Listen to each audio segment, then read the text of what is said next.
ఒక్కసారి రేవంత్ రెడ్డి గారు మాట్లాడిన వీడియో కూడా నేను మీకు ఈ సందర్భంగా చూపించదచ్చు. 2 లక్షల పైన రుణమా ఉన్నవాళ్ళు 2 లక్షల పైన ఉన్న రుణాన్ని మీరు బ్యాంకులో చెల్లించండి. మీరు చెల్లించిన మరుక్షణం ఆ 2 లక్షల రూపాయలను కూడా మీ ఖాతాలో వేసే బాధ్యత మా ప్రభుత్వం తీసుకుంటదని చెప్పి నేను ఆ రైతాంగానికి తెలియజేస్తున్నా.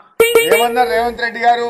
2 లక్షల పైన రుణం ఉన్న వాళ్ళు మీరు వెళ్ళి ఆ పైన ఉన్న రుణాన్ని బ్యాంకులో చెల్లించండి. మీరు చెల్లించిన మరుక్షణం ఆ రుణమాఫీ చేసే బాధ్యత నేను తీసుకుంటా అన్నాడు.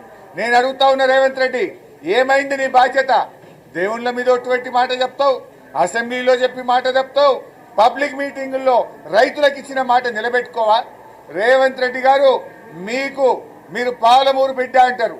పాలమూరు బిడ్డవైతే, నీకు పౌరుషం ఉంటే, నిజాయితీ ఉంటే, మాట మీద నిలబడే వ్యక్తివైతే నువ్వు వెంటనే నీ మంత్రి గారి అసెంబ్లీలో రుణమాఫీ అయిపోయింది అన్నాడు. దాన్ని ఖండించు. ఇచ్చిన మాట ప్రకారంగా నువ్వు 2 లక్షల పైన ఉన్న వాళ్లకు 2 లక్షల లోపల ఉన్న వాళ్లకు అసెంబ్లీలో బడ్జెట్ లో చెప్పిన దాని ప్రకారంగా 31,000 కోట్లు రుణమాఫీ చేయాలి అని నేను రేవంత్ రెడ్డి డిమాండ్ చేస్తున్నా. రేవంత్ రెడ్డి, నువ్వు దేవుళ్ళ మీద ఒట్టు పెట్టినావు. దేవుడి శాపం జరుగుతుంది, పాపం జరుగుతుంది.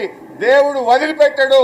నీతి నిజాయితీ ఉంటే, దేవుడి మీద భక్తి ఉంటే, చర్చి మీద ప్రేమ ఉంటే, దర్గా మీద పెట్టిన ఒట్టు మీద విశ్వాసం ఉంటే తక్షణమే మీ మంత్రి గారి వ్యాఖ్యల్ని ఖండించండి.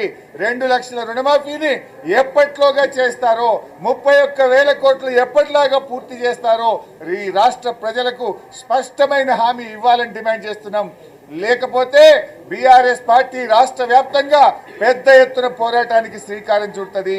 రైతులు మిమ్మల్ని ఎక్కడికక్కడ నిలదీస్తూనే ఉంటారు, ప్రశ్నిస్తూనే ఉంటారు తప్ప